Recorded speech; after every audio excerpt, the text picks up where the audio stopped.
राधे राधे। कैसे हैं आप लोग? ईश्वर कृपा से आप सब अच्छे होंगे। ईश्वर सब पे कृपा बनाए रखे, सबका कल्याण करें। आज हम बता रहे हैं कि अरुधंती व्रत कब करते हैं और क्यों करते हैं, और अरुधंती व्रत की कथा, ये सब हम आपको बताने जा रहे हैं।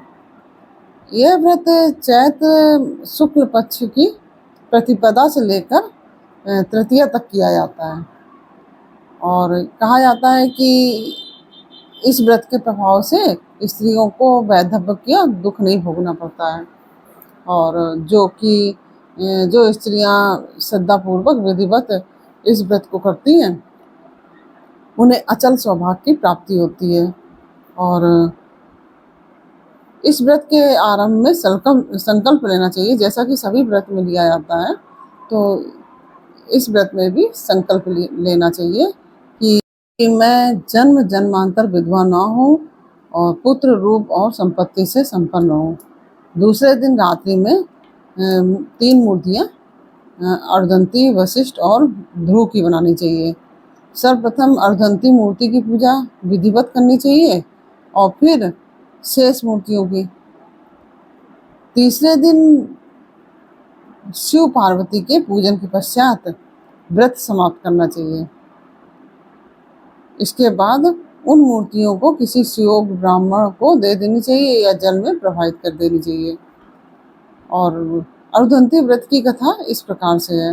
प्राचीन काल में एक ब्राह्मण की युवती कन्या जो थी, ब्राह्मण युवती की कन्या थी, वो बाल्यावस्था में ही विधवा हो गई थी, और वह विधवा यमुना के तट पर तप कर रही थी। अधिक दिन बीत जाने पर अकस्मात पार्वती सहित महादेव जी उस स्थान पर आ गए अचानक से, और बाल विधवा की दशा देखकर पार्वती जी ने शिव जी से पूछा कि महाराज, यह किस कारण से अल्प अवस्था में ही विधवा हो गई है?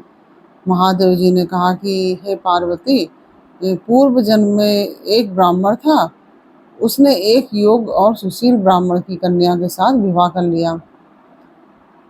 विवाह करने के बाद वह परदेश चला गया। वहां जाकर उसने पर स्त्री के साथ प्रीति कर ली। उसी पाप के कारण उसे इस जन्म में कन्या का शरीर मिला और बाल विधवा का दुख भोगना पड़ा।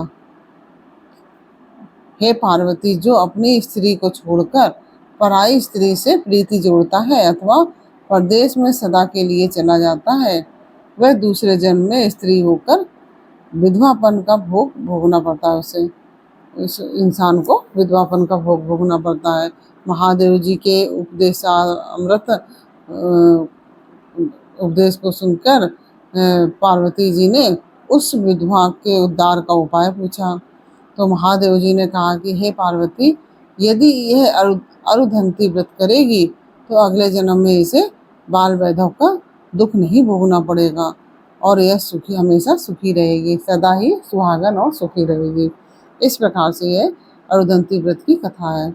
और ये कथा आपको कैसी लगी, ये हमें कमेंट बॉक्स में अवश्य बताइए। अच्छी लगी हो तो वीडियो को लाइक शेयर अवश्य कीजिए, और कमेंट में ओम नमः शिवाय या राधे राधे अवश्य लिखिए। और अरुधंती की, जो आप लोग सोच रहे होंगे अरुधंती कौन है, अरुधंती महर्षि वशिष्ठ की जो पत्नी है वो, और उनकी पत्नी का नाम ही अरुधंती था, और उन्हीं के लिए यह व्रत रखा जाता है। उन्हीं के नाम से अरुधंती, उन्हीं का नाम था, उन्हीं के उससे यह व्रत रखा जाता है।